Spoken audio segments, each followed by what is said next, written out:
Oh, hey, what's up? Hope everybody's having a great day. It's a nice sunny day out here. Uh, Perfect going to the park weather, just walking around, jogging, working out outside. Great weather for that. But I want to talk about three fighters that are in the heavyweight division that nobody's eager to fight. Let's start with Kabayel.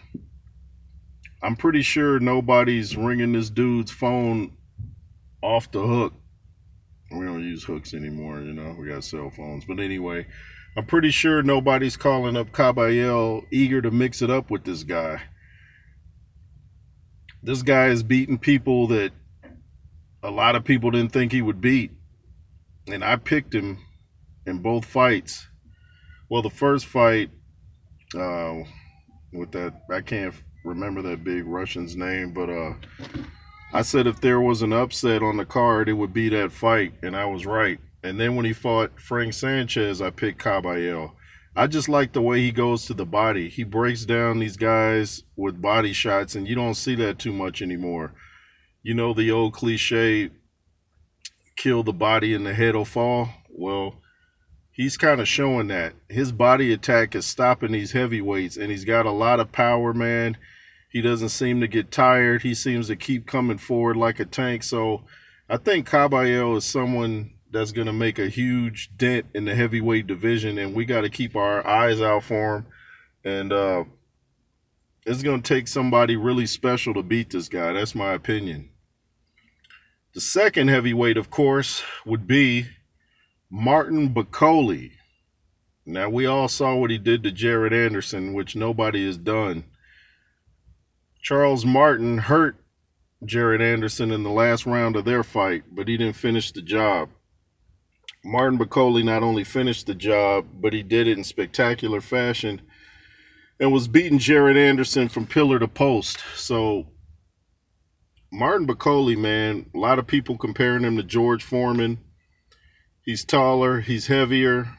I don't know if his hands are quite as heavy as George Foreman, but he can punch, man. He can punch. I can't see anybody getting in the ring with him and coming out unscathed, even if they win. But maybe Michael Hunter could say different. But that's what's the trip about that fight, that Michael Hunter was able to beat such a big guy. And then, if somebody else that size fought Bakole, I'm sure they would be leaving in the ambulance. But Martin Bakole looks like the real deal, man. He looks like a serious, tough opponent, and I'm sure his phone ain't ringing off the hook. Who would want to fight that dude? Because you know you're going to get touched up, and you know it's going to hurt. So I know people aren't like, hey, man, I really want to fight this guy. These are all guys that are going to be feared. Watch, you will see. The next heavyweight I want to talk about is Zhilei Zhang, Big Bang Zhang. Now, this guy might be the heaviest puncher in the heavyweight division. I still count AJ in there, even though he got stopped by Dubois.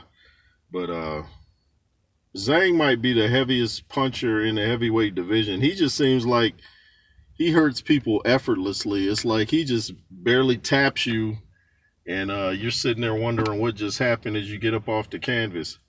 People can talk about how, they think he's slow, and he's not slow. He is not slow. I've seen him hit the heavy bag very fast. He's not slow. He has even deceptive power where it looks like a punch might be coming kind of slow, and it's not. So he can switch up speeds on you. He's a real big guy. I think if he came in around 275 and 280, he might be a little more effective, but, he would know better than me what he feels best at. But ain't nobody really that eager to fight Zhang. I don't even know if Joseph Parker's that eager to get the rematch, even though he won. He got knocked down twice. And if Zhang had had more in the gas tank, I believe Zhang would have won that fight. I picked him to win that fight. I'm not sure if many people were afraid to fight Parker, even though he's on a win streak. He just doesn't have that devastating knockout power like the three guys I just named. But yeah, nobody's calling these guys really eager to fight them. So Prince Turkey or whoever's making these matches, Frank Warren or Eddie Hearn, they're just gonna have to get somebody in the ring to face these guys. Somebody's going to have to fight them. They're not going away. So somebody's going to have the heart to actually step in there, go toe to toe, fight a smart fight, and not get too rattled by a hard punch where they forget their game plan, or if the game plan ain't working, not get too rattled to switch up. You got to know how to adapt in there. The great fighters always know how to adapt. That's why I'm big on Terrence Crawford. He always knew how to adapt, always adapts well. And that's a sign of a great fighter, someone that adapts. If you guys ain't got anybody to add to that list of people that probably are feared right now, let me know. I like Richard Torres Jr. We'll see what becomes of him, though. You know, he's a Cali dude. So that's my 3. Let me know who you got. If you wish to donate to the platform, the Cash App is $JRoos33. LSR forever. Make sure you hit that thumbs up and hit up them comments. Like I always say, I like chopping it up with y'all. Nah, I mean, LSR forever. Be fearless. Yeah.